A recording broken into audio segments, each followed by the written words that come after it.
Thank you for joining me. This is the Bold Lines podcast, and I am your host, Travis Thompson. Today, we're going to be talking about how to understand teenage behavior and adults. This is a topic that's quite interesting and one that gets a lot of people worked up. They either get excited because it's something they start to see everywhere, or they start to feel slightly offended that they can be called out by this. Whichever one you are, I would encourage you to take some of this information in and see how it might be relevant for you. Where you're going to find usefulness in this is not just diagnosing other people, particularly adults. The information I'm going to give you today is more than just how to understand adults. It's a way to look deeper inside of ourselves and make sense of the responses that we have. I'll give you a basic understanding and a way for us to get started and speak the same language. I'll be linking some of this information within the podcast description. So if you want to go back and look at this later, please feel free to. What I'm going to be referencing today is Erik Erikson's psychosocial stages. What those stages are is pretty simple. During our lifespan, every few years at the beginning, and it stretches out to more extended later on, we try to meet certain goals in our lives. Now, those goals aren't always career, they aren't always family, but they're goals that make sense to us and help us develop who we are, our place in the world, and how we interact with others. So I'll give you a brief overview, and then we'll talk about why this is important for everybody to know. At the beginning of our life, from ages 0 to 1, and probably a little bit into 2, we resolve this idea called trust versus mistrust. These psychosocial stages start in infancy, from the time we're born until the time we're getting close to 2. The basic conflict in this age range is trust versus mistrust. You find this played out in very simple ways. When a baby cries and is uncomfortable, are their needs met? Can they trust that the world around them is able to take care of them? You see this directly with caregivers, but you can see this with other people as well, where the bad things that happen to them, and again, this is bad things from a baby's perspective, but the feeling uncomfortable or feeling scared or alone, do they feel as if they can trust the people in their lives to care for them, soothe them, and give them what they need? The next stage is early childhood, and you get this from a little past 1 into 3 years old, and it's this idea of autonomy versus shame and doubt. And here, this is where someone decides how much they can control over themselves, their bodies specifically. Anybody who's raised a child in this age range knows that one of the most significant things that a child can achieve is potty training. That's an example of autonomy. Can they control their own body and make their own decisions? After that comes the stage of play, and the conflict that people resolve is initiative versus guilt. This is, can I decide something? Can I make sense of what's around me and, let's say, direct a family on where we go to eat or what I would like to do today? The next stage are the school ages, from 7 to 11, and the basic conflict is industry versus inferiority. This is where we learn our sense of competence. This is more than just can I do something, but can I be good at it? When a child completes a project or finds a way to produce a new skill, are their parents there and supportive to where they feel like they're, competent? That they're able to make sense of the world and enforce that will on other people and receive support for the work that they've done. The next stage comes in adolescence, from 12 to 18 years old, and the conflict that people will try to resolve is identity versus role confusion.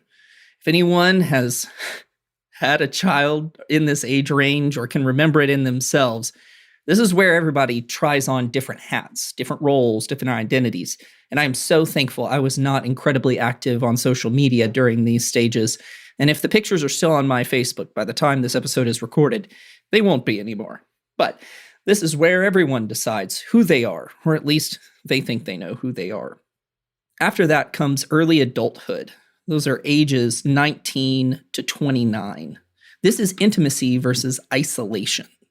How do we connect with individuals in a romantic and interpersonal way? This is where we start to learn what love is. From there, we move into middle ages or middle adulthood, which is generativity versus stagnation. This is where we start to wonder if we have contributed to society and if we're part of a family that's meaningful. This stage focuses on our ability to care for other people. And finally, the last stage, called old age. Some of you might take this offensively, but just trust me, it's in the chart, okay? 65 and onward. Integrity versus despair. This is when we look back in life and wonder if all of the things that we've accomplished and done were worth it. If we can look back on our lives and feel satisfied, feel like we supported and cared for those around us. All right, so now everybody has the basic stages. If you've gotten through that, I'm very proud of you. Look, psychological theory isn't always very interesting in description, but let me tell you why this is important. If you do have the time and the ability, I would encourage you to pause the podcast for a second and pull up the chart on the psychosocial stages so that you can see directly what I'm going to talk about next. Here's the interesting thing about these stages, that if you succeed in one, you have a chance to go and succeed at the next. However, if you fail at one, you will fail at the rest, and therefore pause your emotional development. Let me give you an example of this. I've seen this all the time when I worked in community health clinics and I've worked with families where I can have a teenager with the emotional maturity of a small child. This becomes incredibly obvious when you have a 14-year-old who throws tantrums when they're sad or upset or don't get their way. You can see how their emotional development stopped, that they didn't make it past initiative versus guilt. They might even still be struggling with autonomy versus shame and doubt. And so when they're stressed and they have to revert to what they know or what they've resolved, you can have teenagers who throw tantrums. This is where you get the difference between the biological and the emotional ages, or at least this is the most obvious. Now, these things can develop and change over time. You aren't inherently tied to your emotional age, although all of us are tied to our biological one. You can have people who fluctuate. You can have someone who is emotionally 5 at 14 years old, and then at 15, they end up being 10.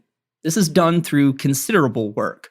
This takes intentional effort on the person themselves and their support around them. But what happens when someone continues to fail at a stage? Let's say at 7 years old, they weren't able to make it further. They will probably be stuck at 7 emotionally for the rest of their lives.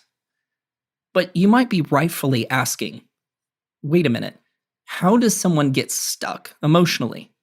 There's a few different ways. The first one, and the most obvious one, is going to be things like trauma. If someone has experienced significant emotional trauma and is unable to resolve or make sense of it, it is very likely that when they are stressed, they are unable to move forward and will revert back to that emotional age. Another way this is seen is through problematic family dynamics. Let's say that there wasn't a trauma in and of itself, but the family unit wasn't exactly supportive of emotional development, and so the person gets stuck. Another way that you can see this, and one that isn't directly around trauma or specific negative family interaction, is when adults themselves haven't made it very far. The idea in emotional development is you can't take someone the length that you have not gone yourself. You can have 30-year-old parents who have the emotional capacity of a 12-year-old. Guess how far their children are going to get without outside intervention? You guessed it, 12 years old. So now that we have a basic idea of how this works, what does this have to do with mental health and how we interact in the world?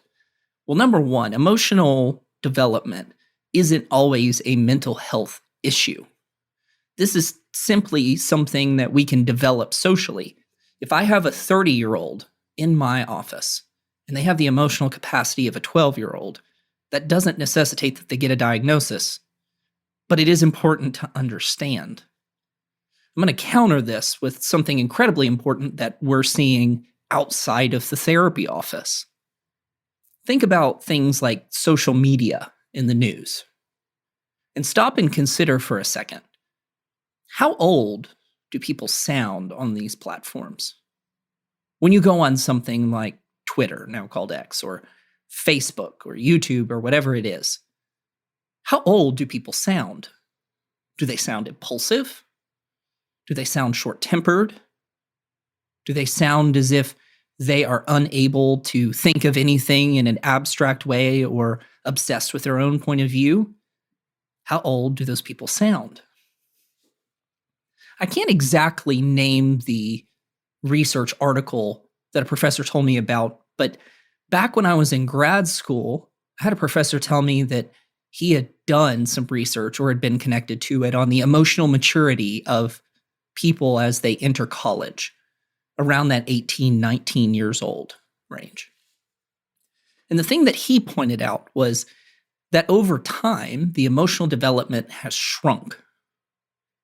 And when he conducted the study, or he was connected to it, they measured college-age students at around 14 years old emotionally. So you would have legal adults with the emotional and social capacity of a 14-year-old. What does that mean? They struggle with independence. They have a hard time hearing someone else's point of view. They fight back against things like accountability and independence. Now, this could easily be seen as an indictment of young people. How dare they not act like adults? Okay, if that's you, I would encourage you to take a step back, turn on the internet, and wait 5 minutes. This is not a college student issue. I think this is a cultural issue where we have delayed adolescence as a culture for so long that it has become indefinite.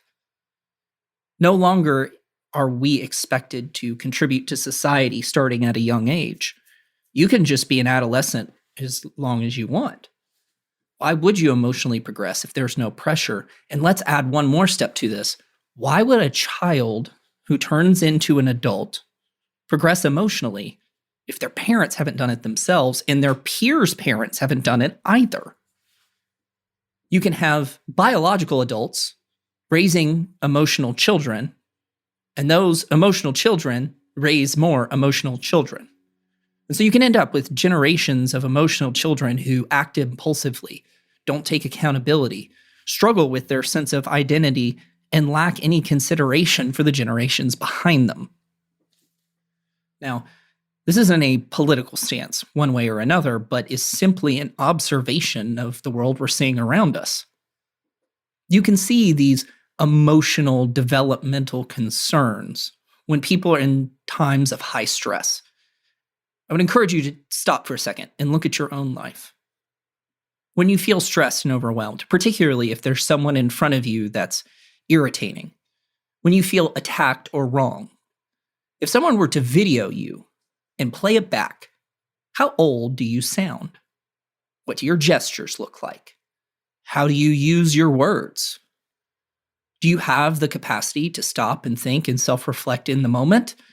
Or do you sound 14 years old?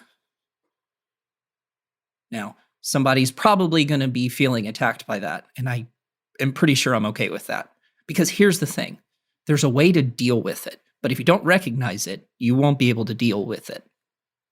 In these times when you're feeling overwhelmed, this can be a wonderful key into your own psyche.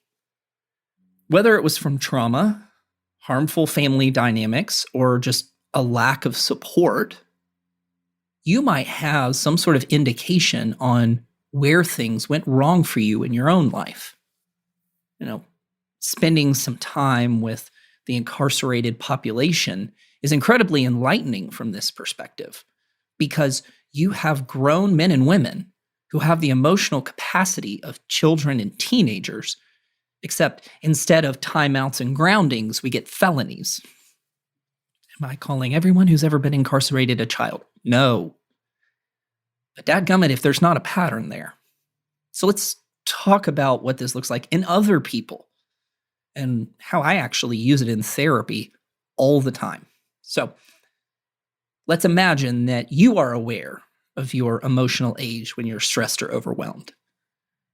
You might be able to reorient your perspective on events that maybe stressed you out or ticked you off. If you have reached a certain emotional age, you can properly understand yourself and other people as well. To the person who seemed disconnected or too calm, you might start to consider them to be mature and in control of themselves. To the people that seemed exciting, you might start to consider them childish. This is the first step in understanding if you've grown emotionally, if you've gone through those stages. Let's say that you were emotionally about 10 years old within that industry versus inferiority. You would be concerned on whether you feel competent or not. But you would also struggle with that identity versus role confusion and not really know who you are. You might see that in other people. In fact, I would argue that we are most connected to people that are within the same emotional range as we are. So before we start throwing stones in a glass house, you might want to consider that we connect ourselves with people around the same emotional age as we are. What does this have to do with other people? Well, if you're not really good at identity, if you still struggle with it, chances are you're going to have a hard time placing yourselves with others and will likely misjudge what they mean. Let's go back to the college thing I was talking about. If the mass amount of people 18 or 19 years old are emotionally 14, it's no wonder that so many people are struggling with identity, forming it on their own, and telling other people that they must accept it. It's an emotional development problem. So just because you can understand that inside yourself and you can understand it in other people, you have to decide what to do with it. In fact, I do this to some degree in therapy, and I'll encourage you to do the same. Here's how it works. If you know your place in the emotional age spectrum, and you can assume rightly someone else's emotional age, you can actually speak to them in a way that makes sense. Now, please don't patronize anyone. Oh, well, I heard Travis say that you're an emotional 9-year-old. So every time you get upset, I'm going to rub your head and tell you you're doing just a great job, dude. Please don't do that. That won't go well. But stop for a second and think.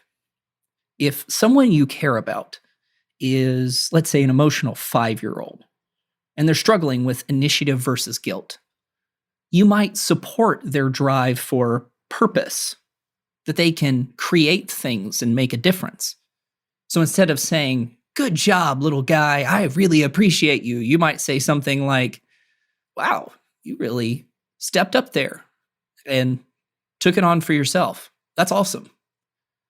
If you can wrap this up with something that supports someone's emotional age while being honest and engaging their biological age, you'll actually be an effective communicator, and you can understand how you can see people with these widely different emotional responses. In therapy, especially when I worked in treatment centers, this was incredibly obvious. Anybody who has worked in a rehab center or has visited one or has been in one themselves can easily attest to the fact that it's a bunch of middle and high schoolers in there, except those middle and high schoolers have kids and jobs and criminal records. But interestingly enough, if you put enough people in a room with the same type of emotional stunting, chances are they'll connect with each other and reflect that emotional age. This is actually incredibly important in therapy, but especially in these times of high stress or significant mental health concerns. So when I worked at these treatment facilities, and I worked in a men's program, I give out stickers No. Did we sit down and sing Kumbaya and tell everyone how amazing they were? No. But what we did was connect to wherever they were at, speak that way, and it is fascinating.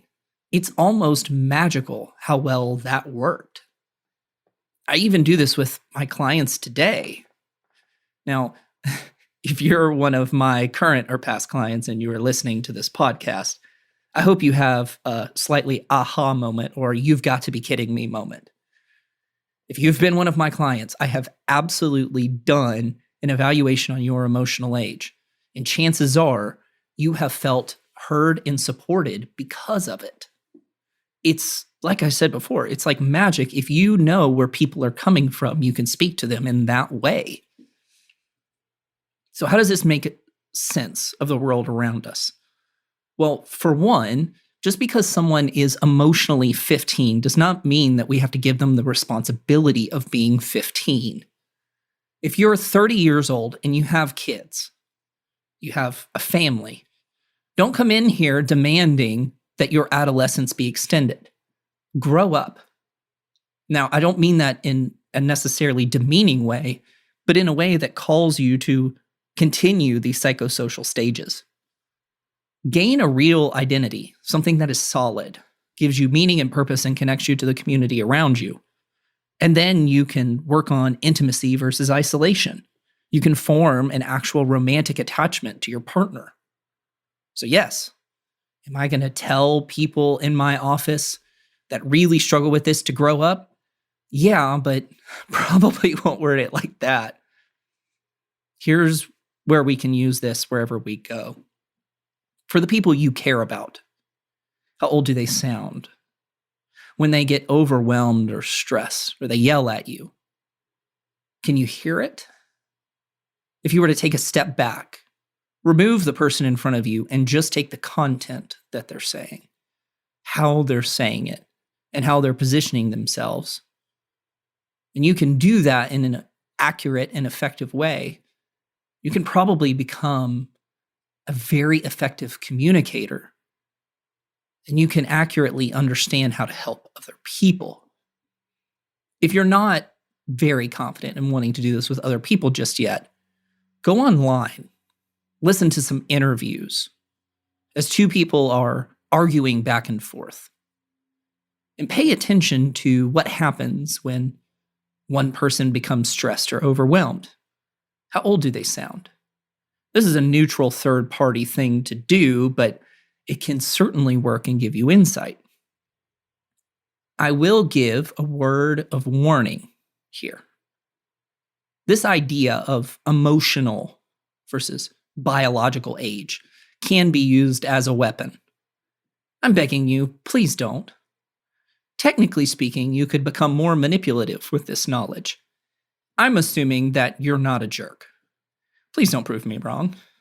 But I have seen how this information has been used to affect people in a negative way. So what do we do about this? How do we make the change? I can tell you for certain, you don't have to spend 5 years to grow emotionally by 5 years. It doesn't take that long. But the amount of work that you do, the amount of time you dedicate is going to affect how quickly you grow, how much you're willing to be challenged, how much you're willing to gain feedback can accelerate your growth. I've had many clients who came in very, very young. Within the course of a year of treatment, they've progressed 10 or 15 emotional years and caught up to where they are biologically. Many of my clients even overshoot their biological age, and their emotional intelligence, their emotional development exceeds that of their peers. We actually have a term for that. It's called being wise beyond your years. And this might not be the goal of everyone, but I'm letting you know it certainly can be the case for you. So take this information from this episode. Consider how old you are, both biologically and emotionally. Be honest with yourself and with others. You can even ask the people that you care about the same thing. How old do I sound when I get angry or upset? How do I handle things? And see what you can work on. If you sound 12, go back and look at those stages that are in the description and see what people are trying to solve. Maybe if you resolve that, you can move on. And if you need help with that, find a therapist who knows about these sorts of things. And if you give them this kind of information, that might make your sessions even more effective. Thank you for listening today. I hope you've gained something that is useful to you, that can help you better understand yourself, your relationships, and the world around you. If you feel so inclined, you can leave something in the tip jar so I can pay the producer for this episode. If not, I hope you subscribe to the podcast and share it with other people so that others can find healing for themselves as well.